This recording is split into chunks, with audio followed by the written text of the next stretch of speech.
کہ ہمارا جو ڈائلاگ کا عمل تھا وہ ناکام ہو گیا ہے, ہمیں پیش رفت دکھائی نہیں دے رہی. لیکن یہ تو کہا, ایک سیکنڈ شاہ صاحب, آپ کو یاد ہوگا, let me take you back to Chaudhry Nisar Ali Khan press conference, انہوں نے بڑے کیٹیگوریکلی یہ کہا ہے نا کہ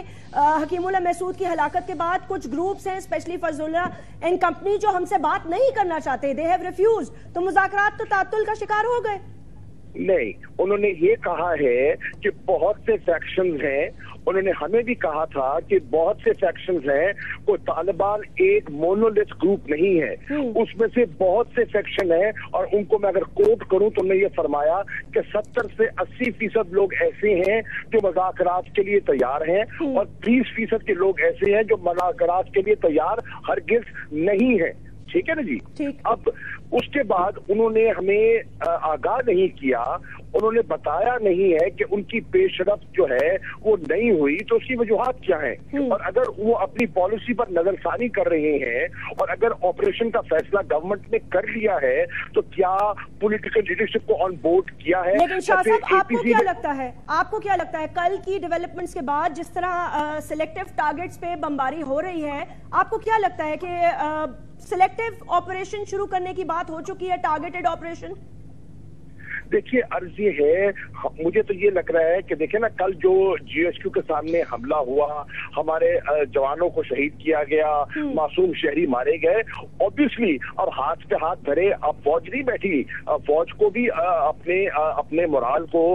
برقرار رکھنا ہے اور انہوں نے آپریٹ کرنا ہے. لیکن اس وقت مجھے یہ لگ رہا ہے کہ حکومت تیار نہیں ہے, حتیٰ کہ 8 مہینے ہو گئے, اے پی سی کو 5 مہینے ہو گئے, نیشنل سیکورٹی پالیسی کا مسودہ تیار نہیں ہو سکا. جو کل کابینہ کو پیش کیا وہ وڈرا کر لیا, اور وزیر اعظم نے خود کہا کہ وہ ڈس سیٹسفیکٹری ہے اور اس میں مزید مشاورت کی ضرورت ہے. 8 مہینے میں ابھی تک اسٹریٹجی نہیں بن سکی, تو اس پہ عمل درآمد کب ہوگا؟ ٹوٹل کنفیوژن ہے, نہ ان کی تیاری ہے آپریشن کی, نہ ان کی تیاری ہے مذاکرات کی, اور قوم گو حال میں ہے, لوگ معصوم لوگ مارے جا رہے ہیں, حکومت بے بس ہے. آج پھر دیکھیں مستونگ میں ایک حملہ ہو گیا ہے, سیکٹیرین وائلنس بڑھ رہا ہے, کراچی میں امن جو ہے وہ نالے میں ناکام ہو چکے ہیں, وہاں بھی شدت سے کاروائیاں جاری ہیں. ٹوٹل پیرالسس ہے اس وقت, ٹوٹل پیرالسس ہے. شاہ صاحب میں ایک چھوٹی سی بریک لے لیتی ہوں, پھر میں دانیال عزیز صاحب سے 2-3 امپورٹنٹ پوائنٹس لینا چاہتی ہوں. ٹوٹل پیرالسس کیوں ہے, گورنمنٹ کے تمام آفیشلز کے بیانات الگ الگ کیوں ہیں, اور کابینہ کچھ سوچ رہی ہے, اندر منسٹرز نے کچھ اور پریشرائز کیا ہے, وزیر اعظم کو اور طالبان سے بات چیت نہ کرنے کا مشورہ دیا ہے, یہ بات درست ہے نہیں؟ Right after this break.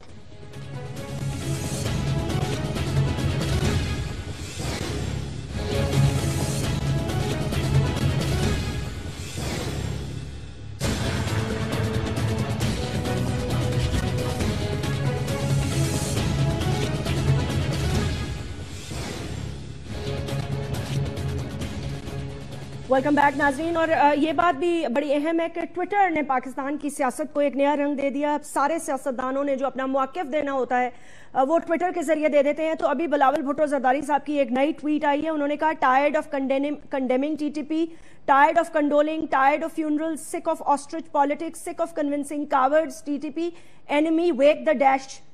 Dash میں اس لیے کہہ رہی ہوں کہ آگے انہوں نے گالیاں لکھی ہیں اور اپلوڈ کیا ہے ٹویٹر پر. تو پتہ نہیں اب پاکستان پیپلز پارٹی کا اس پہ کیا سٹانس ہوگا, یہ انہوں نے اپنی پرسنل کیپیسٹی میں کیا ہے یا چیئرپرسن پاکستان پیپلز پارٹی کیا ہے, لیکن یہ ایک بڑی اسٹانشنگ ٹویٹ ہے میرے لیے. Daniyal Aziz sahab, coming back to the topic and coming back to the original جو ہم بات کرنا چاہ رہے تھے,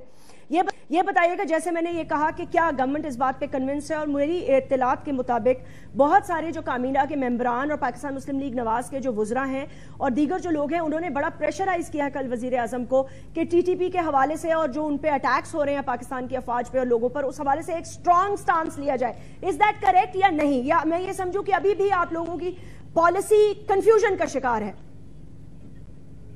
جی کوئی کسی قسم کا کنفیوژن نہیں, آئی ایم ویری سوری, اس میں کوئی شک نہیں ہے کہ حالات کوئی اچھے نہیں ہیں. اور یہ حالات جو بگڑے ہوئے ملے ہیں یہ نون لیگ اپنی کریشن نہیں ہے، لیکن یہ ضرور ہے کہ ان کو سدھارنے میں جس قسم کے انسٹیٹیوشنل فیصلے لیے گئے ہیں وہ ماضی کی حکومتیں نہیں کر پائی ہیں، اور 65 سال میں آج تک کبھی نیشنل سیکیورٹی پالیسی نہیں بنی ہے، اسٹریٹجی نہیں بنی ہے۔ اس میں جو آپ نے ماضی میں دیکھا کہ کبھی بتایا جاتا تھا کہ جی آئی ایس آئی کے چیف جا کے انڈیا میں جواب دے کے آئے، کبھی یہ بتایا جاتا تھا کہ آئی ایس آئی کو اب انٹیریئر منسٹری کے متحد کیا جا رہا ہے، وہ بھی فیل ہو گیا، پھر بتایا جاتا تھا کہ جی نیکٹا بن رہی ہے، وہ ہم دیکھتے رہے کہ اب یہ فلانا ایکٹ ٹھیک نہیں ہے اور اس میں یہ شک نہیں ہے، آج وہ نہیں مان رہا، آج یہ نہیں مان رہا، ڈیلی ڈیلنگ کرتے ہوئے کوئی سٹرکچر نہیں انہوں نے بنایا، اور کرتے کراتے آخری 2 ہفتوں میں نیکٹا ایکٹ پاس کیا۔ تو اس حکومت نے سب سے پہلے جو کام کیا میں سمجھتا ہوں وہ یہ ہے کہ جو نیشنل کیبنٹ کمیٹی اور نیشنل سیکیورٹی ہے اس پہ سب آمادہ ہوئے ہیں، جو انٹیلیجنس شیئرنگ کا سارا نظام ہے وہ بنایا ہے، جو صوبائی حکومتیں ان کے ساتھ کوارڈینیشن کا سارا نظام بنایا ہے، اور اس کے ساتھ ساتھ جو نیشنل سیکیورٹی پالیسی ہے وہ اس کا ڈرافٹ تیار کر کے پیش کیا جو 65 سالوں میں کوئی حکومت نہیں کر سکی۔ اس میں پارلیمنٹ میں لاتعداد دفعہ چودھری نثار صاحب نے کھلے لفظوں میں بیان دیا ہے، انہوں نے ایک ایک گروپ گن کے بتایا ہے، ایک ایک ڈیٹیل بتائی ہے، وہ بھی بتائیں جو کہ بات کرنے پہ آمادہ نہیں ہے، جن کے خلاف ایکشن لیا جائے گا وہ بھی بتائیں، جن کے ساتھ آمادہ ہیں بات کرنے پہ اور وہ بات ہی چلی اس میں کس قسم کا رد عمل ہوا وہ بھی ساری ڈیٹیل بتائی۔ تو مجھے سمجھ نہیں آتی، میرے خیال میں اس میں پی ٹی آئی کنفیوزڈ ہے، کیونکہ ایک جانب وہ کہتی ہے کہ جی اگر آپریشن ہو رہا ہے تو میں بتا دیں، دوسری طرف کہتے ہیں کہ آپریشن نہیں ہونا چاہیے، تو کنفیوژن تو میرے خیال میں کے پی کے اور پی ٹی آئی میں ہے، جن کو سمجھ نہیں آ رہی کہ وہ طالبان کے ساتھ ہیں ان کے خلاف ہیں، ساتھ کہتے ہیں کہ پولیو کے ڈراپس والوں کو جو ہے ذلیل کرنا چاہیے، ساتھ کہتے ہیں کہ اچھے لوگ ہیں۔ تو میرے خیال میں ان کو اپنے رینکس میں دیکھنا چاہیے کہ اپنی کنفیوژن دور کریں۔ اچھا مجھے یہ بتائیے گا دانیال عزیز صاحب کہ یہ جو ابھی ٹارگیٹڈ آپریشن ہو رہا ہے یہ وزیر اعظم اور کابینہ کی اپروول سے ہو رہا ہے؟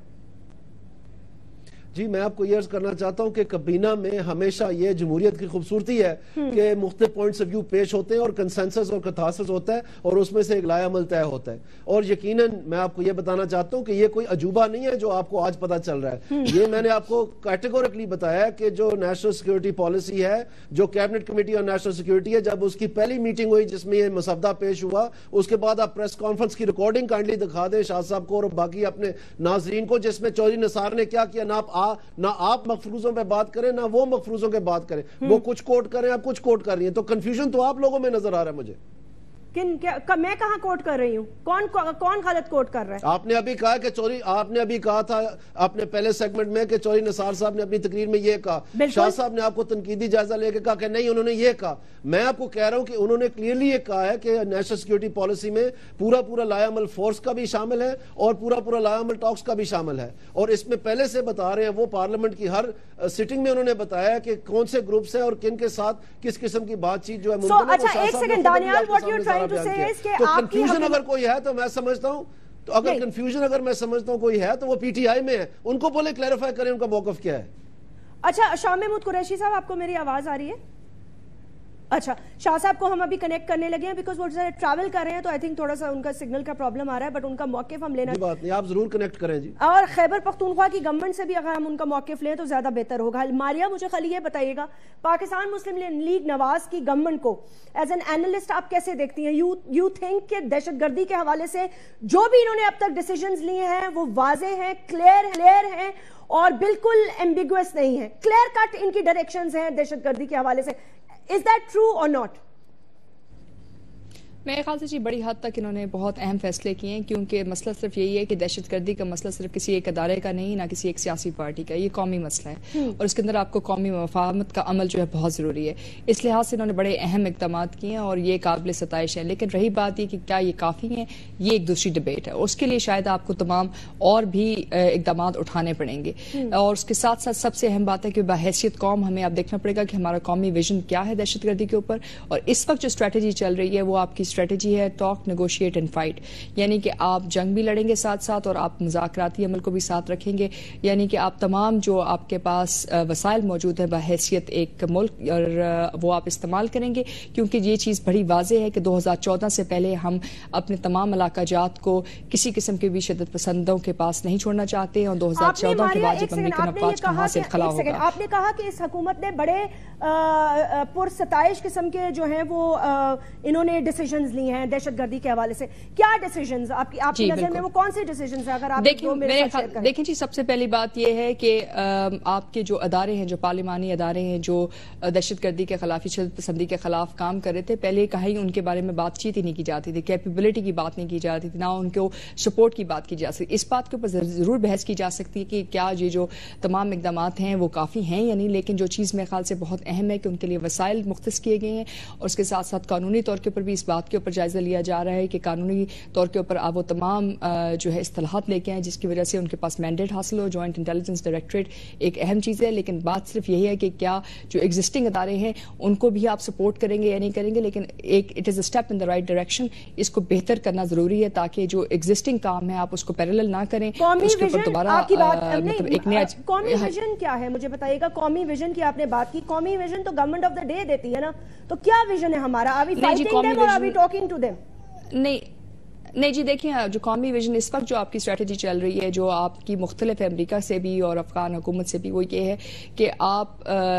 فائٹ اینڈ ٹاک نہیں کریں گے، یعنی کہ ٹاک، فائٹ اینڈ نیگوشیٹ جو ہے آپ ساتھ ساتھ کریں گے. یعنی کہ جہاں مذاکرات کے ذریعے آپ کو حل حاصل ہوئے گا وہاں مذاکرات کریں گے، جہاں آپ کو جنگ لڑنی پڑے گی وہاں آپ جنگ کریں گے. لیکن سب سے اہم بات یہ تھی کہ ان دونوں چیزوں کے لیے حکومت کا آپ کو ایک طرف ہونا بہت ضروری تھا، کیونکہ بہت ساری جگہ کے اوپر جب مذاکرات کی بات آتی ہے یا وہاں لوگوں سے بات چیت کرنے کی بات آتی ہے تو ظاہر سی بات ہے وہ سیاسی عمل کے بغیر نہیں ہو سکتی، وہ فوج نہیں کر سکتی ہے. اس کے بعد آپ نے دیکھا جو چیز ہمیں سمجھنے کی بات ہے کہ یہ اس وقت جنگ از اے پروسیس. اس کا مطلب یہ کہ صرف ایک ایونٹ نہیں ہے کہ جی آپ نے ایک آپریشن کیا اس کے بعد ختم ہوگی. ایک پروسیس. سوات کے اندر بھی جو آپ کو سب سے بڑا مسئلہ یہی تھا کہ آپ نے ملٹری آپریشنز کر لیے، اس کے بعد جو آپ کو سیاسی اقدامات کی ضرورت تھی، معاشی اقدام کی ضرورت تھی، وہ اقدامات کے اندر جو ہے کمی آئی، جس کی وجہ سے آپ کو اپنی فورسز وہاں ڈپلوائے رکھنی پڑی. اس وقت پاکستان کی صورتحال کچھ ایسی ہے کہ 1.5 لاکھ سے زائد افواج آپ کی جو ہے مغربی سرحد پہ موجود ہیں، 1 لاکھ سے زائد جو آپ کی افواج ہیں وہ مختلف قسم کی اندرونی سیکیورٹی ڈیوٹیز دے رہی ہیں. 95,000 جو ہے ویسٹرن سائڈ کے پر. جی دانیال عزیز، یہ مجھے خالی بتا دیجیے گا، میں یہ پوچھنا چاہ رہی ہوں کہ یہ جو ماریا نے اسٹریٹجی بتائی ہے اسی پر گورنمنٹ چل رہی ہے کہ جہاں ٹاک کرنے ہیں وہاں ٹاک کرے گی، جہاں فائٹ کرنی ہے وہاں فائٹ، اور جہاں نیگوشیٹ وہاں negotiate. Is this the policy of the government? میں تھوڑی سی آپ دیکھیں، آپ بڑا اس کو اوور سمپلیفائی کرنے کی کوشش کر رہی ہیں اور اس میں سے ایسا عکس پیش کرنے کی بات کری کہ جس میں کوئی بے روی کا شکار ہوگی حکومت. ایسا بالکل نہیں ہے. میں تھوڑی سی آپ کی یاد دہانی کروا دوں کہ پوری دنیا کے 52 ملک ہیں، 52 کنٹریز ہیں جو ISAF فورسز میں افغانستان میں پچھلے 11 سال سے ملوث ہیں. $1 ٹریلین انہوں نے وہاں پر خرچ دیے ہیں، اور ہر قسم کے آلے، ہر قسم کی انٹیلیجنس ایجنسی گلوبلی، اور انہوں نے بے حد کوشش کی ہے. ایک انہوں نے کوشش کی تو کوئٹہ کا ایک دکاندار جو ہے اس کے ساتھ یہ مذاکرات کرتے رہے، اس کو پتہ نہیں کتنے ڈالر تھما دیے، رات کو جہاز میں اس کو لے کے جاتے تھے اور آ کے چھوڑ کے جاتے تھے، اور اس کے ساتھ یہ سمجھتے تھے کہ ملا عمر کا یہ بندہ ہے. بعد میں ان کو پتہ چلا کئی مہینوں کے بعد کہ یہ شخص جو ہے یہ واقعی دکاندار، اور ایسے ہی مزے میں لے کے ادھر ایک انٹرنیشنل مذاق بنا. آپ کو ایک اور مثال دیتا ہوں، یہ قطر کا سارا پروسیس ہے. وہاں پر کیا ہوا کہ پوری دنیا کو راغب کر دیا گیا کہ جی مذاکرات ہو رہے ہیں، مذاکرات ہو رہے ہیں. یہاں پر وفد آئے، افغانستان میں وفد گئے، پوری دنیا میں ڈھول بجایا گیا کہ جناب مذاکرات شروع ہیں، اور صرف ایک تختی اور ایک جھنڈے کے ڈنڈے سے جو ہے نا وہ پورے کے پورے رد ہو گئے، اور آج تک شرماتے منہ چھپاتے پھرتے سارے کہ کوئی بات نہیں ہوئی. پھر ادھر آ کے ملا برادر کو پلیز میری بات مکمل، کائنڈلی میری بات مکمل ہونے دیں پلیز. اور دس از ٹو سیریس کہ آپ جس طرح اس کو کہ کوئی کسی کی سائیکل گر گئی ہے، ایسے نہیں ہے یہ. اور ملا برادر کی ضرورت پہ ٹاکس کرنے کی کوشش کی. آپ کہتے ہیں میں بتاتا ہوں جی، آپ اس کو ٹریویلائز کر رہی ہیں نا کہ جی فٹافٹ بتائیں جی، 1 منٹ میں بتائیں جی آپ کے پاس کیا ہے. ایسے نہیں ہوتا ہے. یہ بڑا کمپلیکس ایشو ہے، یہ 20 سال سے جنگ چل رہی ہے. میں آپ کو بتاتا ہوں جی کوئی کنفیوژن نہیں ہے. بالکل کاؤنٹر انسرجنسی اسٹریٹجی کہ آپ تھوڑا سا اپنے آپ کو واقفیت پیدا کر لیں. آپ کو نظر آئے گا کہ اس کے کئی قسم کے فرنٹس ہوتے ہیں، کئی قسم کی اس میں پروسیسز ہوتے ہیں. چھوٹے چھوٹے اس میں اسمال وارز بڑی جنگ میں لڑے جاتے ہیں، ان کے مختلف پہلو ہوتے ہیں، مختلف قسم کی ان میں آرمامنٹس ہوتی ہیں، مختلف ٹیکٹکس ہوتے ہیں، مختلف اسٹریٹجیز ہوتی ہیں. ان میں جو دیکھیں اگر دانیال مجھے بتائیں، اگر آپ قومی ویژن نہیں اگر آپ قومی ویژن دے سکتے تو آپ کے اوپر ساری پولیٹیکل پارٹیز کا اتنا رد عمل جٹ منگنی اور پھٹ ویا